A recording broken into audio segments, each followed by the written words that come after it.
Bak yang bak kedai buka kan?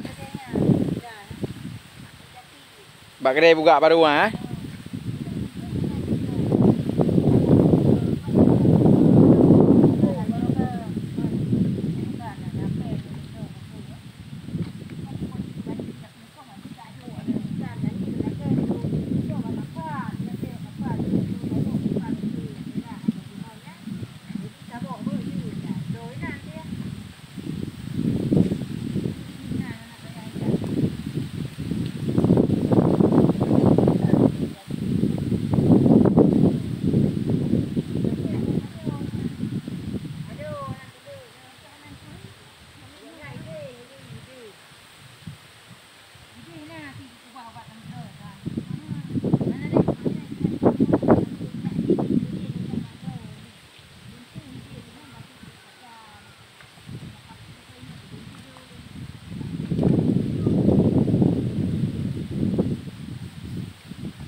Yang tepuk yang nalungan ya.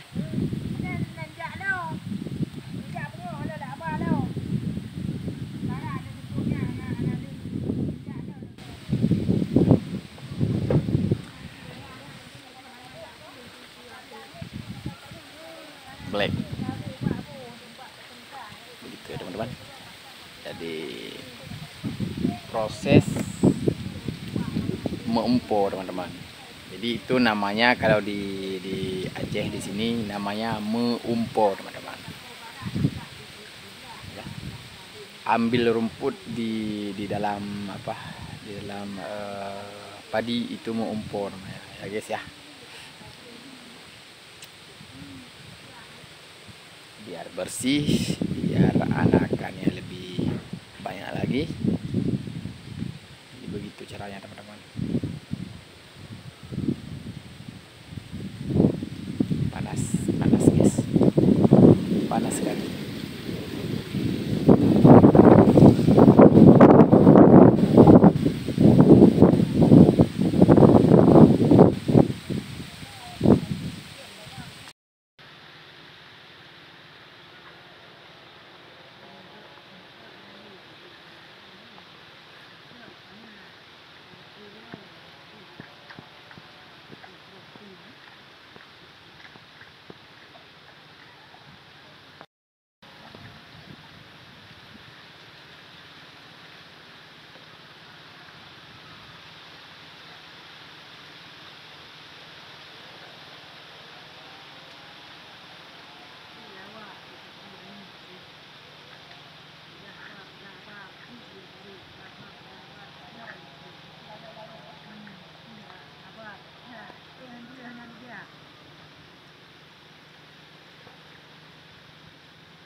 Indah sekali ya. Kalau datang ke sawah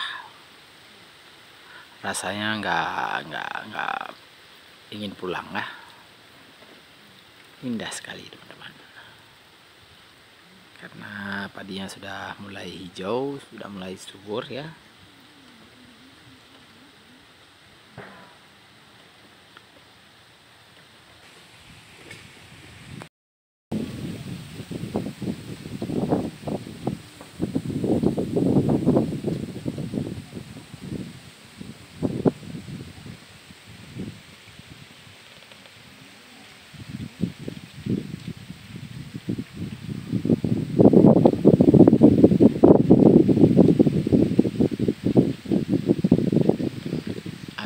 sepoi-sepoi,